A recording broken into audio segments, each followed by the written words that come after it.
ఇండియాలో బ్రిటిష్ వాళ్ళు కట్టిన టెంపుల్ ఒకటి ఉందని 99% మందికి తెలియదు. అసలు ఎందుకు కట్టారు అనేది క్లారిటీగా చెప్తాను పదండి. 1979లో బ్రిటిష్ ఆర్మీ అధికారి అయిన లెఫ్టినెంట్ కొలోనెల్ మార్టిన్ మధ్యప్రదేశ్ లో ఉన్న అగర్ మాల్వా ప్లేస్ లో ఆఫ్ఘనిస్తాన్ మీద తన ఆర్మీతో యుద్ధం చేస్తున్నారు. మార్టిన్ తన వైఫ్ కి రెగ్యులర్ గా లెటర్స్ ద్వారా ఆయన సేఫ్ గానే ఉన్నాడని చెప్పేవారు. చాలా కాలం నుండి యుద్ధం జరుగుతూనే ఉంది. వైఫ్ కి లెటర్స్ రావడం ఆగిపోయాయి. ఆమెకు భయం వేస్తుంది. ఒక రోజు గుర్రం పైన వెళ్తుంటే బాయిజ్నాథ్ మహాదేవ్ టెంపుల్ లో మంత్రాల సౌండ్స్ కి ఆమెకు బాగా నచ్చుతుంది. వెంటనే గుడి లోపలికి వెళ్తుంది. అక్కడ ఉన్న బ్రాహ్మణులు ఆమె టెన్షన్ గా ఉండడం చూసి ఏమైంది అని అడుగుతారు. అప్పుడు ఆమె మొత్తం వాళ్ళకి జరిగింది చెప్తుంది. వాళ్ళు శివుడు ప్రతి భక్తుడి ప్రార్థనలు విని వాళ్ళని కాపాడుతారు. మీరు 11 రోజులు ఓం నమ శివాయ అని పారాయణం చేయండి అని బ్రాహ్మణులు చెప్తారు. హస్బెండ్ సేఫ్ గా ఇంటికి రావాలని ఆమె శివుడికి ప్రేయర్ చేస్తుంది. ఎగ్జాక్ట్ గా 11th డే ఆమెకు ఒక లెటర్ వచ్చింది. ఆ లెటర్ లో నేను నీకు యుద్ధ భూమి నుండి లెటర్స్ పంపిస్తున్నా. సడన్ గా ఒక రోజు పాతాన్స్ అన్ని సైడ్స్ నుంచి వచ్చి మమ్మల్ని చుట్టేశారు. చావు తప్ప వేరే దారి లేదు. అప్పుడు పెద్ద జుడతో ఉన్న యోగి వచ్చారు. ఆయన చేతుల్లో త్రిశూలం ఉంది. పులి చర్మంతో బట్టలున్నాయి.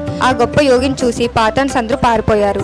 అతను నా దగ్గరికి వచ్చి భయపడకు, నీ భార్య ప్రార్థనలు విని నేను సేవ్ చేయడానికి వచ్చాను అని లెటర్ లో రాశారు. ఇది చదివిన వెంటనే ఆమె గుడికి వెళ్లి శివుడికి ఏడుస్తూ థ్యాంక్స్ చెప్పింది. కొన్ని వారాల తర్వాత మార్టిన్ ఇంటికి వచ్చేశారు. ఇద్దరు కలిసి గుడికి వెళ్ళాక శివుడే తనని సేవ్ చేసిందని వాళ్ళు రియలైజ్ అయ్యి శివభక్తులు అయిపోయారు. బైజ్నాథ్ టెంపుల్ పూర్తిగా కట్టడానికి డబ్బులు డొనేట్ చేశారు. ఇప్పటికీ వాళ్ళ నేమ్స్ టెంపుల్ స్లాబ్ మీద ఉన్నాయి. ఓం నమ శివాయ.